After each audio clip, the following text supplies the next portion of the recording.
Punjabi radio USA पेश करदा है अज दा दिन सिख इतिहास विच।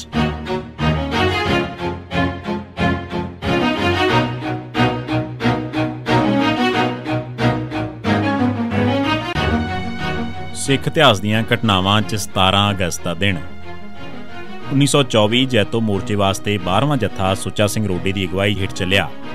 जैतो मोर्चे च हज़ारां सिखां ने गिरफ्तारियां दित्तियां। कई थावां तो जत्थे गिरफ्तारियां वास्ते जांदे रहे। 17 अगस्त नूं एक जत्था सरदार सुच्चा सिंह रोडे की अगवाई हेठ भी गया। यह मोर्चे का 12वां जत्था सी। इस जत्थे नूं गिरफ्तार करके नाभा जेल भेज दिता गया। 1931 गुरु रामदास निवास की नींह रखी गई।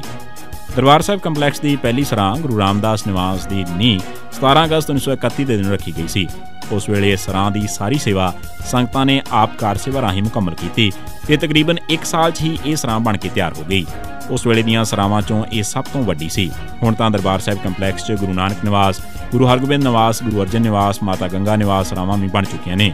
इस तो इलावा 2 सरावां विदेशी सिखां दी भी बणीआं होईआं ने। 1947 रैडक्लिफ अवार्ड का ऐलान 1947 च पाकिस्तान बनते पंजाब सूबे दीआं हद्दां दी वंड वास्ते बाउंडरियां दे माहर सर रैडक्लिफ नूं नियुक्त कीता गया। रैडक्लिफ 8 जुलाई 1947 नूं दिल्ली पहुंच गया। पहलां 30 जून नूं जस्टिस तेजा सिंह, जस्टिस मुहम्मद मुनीर वगैरह 4 मैंबरां नूं बाउंडरी कमिशन च मैंबर नामजद किया गया।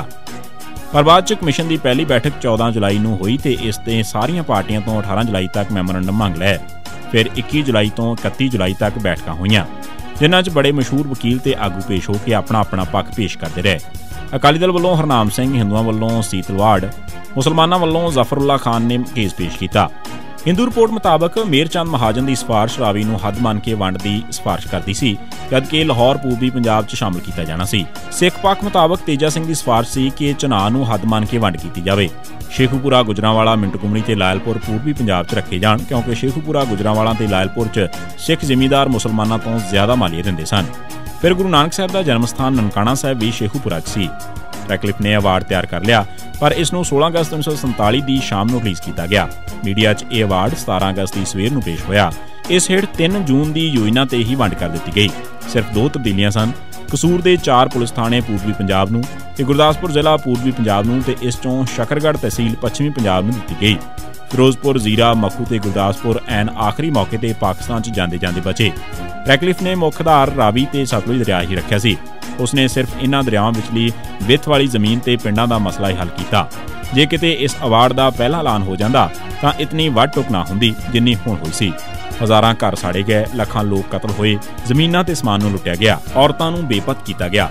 सिखां दी 20 लाख आबादी बेघरी हो गई ते सिख हिंदू कांग्रेस, मुस्लिम लीग ते अंग्रेज़ दे जुल्म दा शिकार होए। दिल्ली तो पिशावर तक कतल होए, लुटमार होई ते सिख एक उजड़ी हुई कौम बन के रह गए। बाद विच कुर्बानियां ते उजाड़े दे नाल नाल होर धक्के दा शिकार होके दूजे तीजे दर्जे दे शहरी दा सलूक कीता जाण लग पिया। 17 अगस्त 1991 के दिन पंजाब पुलिस ने अवतार सिंह पुत्र माघी सिंह वासी भीलोवाल फिरोजपुर नूं एक नकली मुकाबले शहीद किया। 17 अगस्त 1992 के दिन पुलिस ने परमजीत सिंह पुत्र गुरदित सिंह वासी गुरु गोबिंद सिंह नगर बठिंडा, बघेल सिंह वासी सेह नेड़े समराला लुधियाना, बहादुर सिंह खीरनिया, अक्षर सिंह गांडा सिंह वाला ते 3 होर सिखां नूं नकली मुकाबलिਆਂ शहीद किया। ਇਹ ਸੀ ਸਿੱਖ ਇਤਿਹਾਸ ਦੀਆਂ ਘਟਨਾਵਾਂ 'ਚ 17 अगस्त ਦਾ ਦਿਨ। ਸੁਣਦੇ ਰਹੋ ਪੰਜਾਬੀ ਰੇਡੀਓ USA।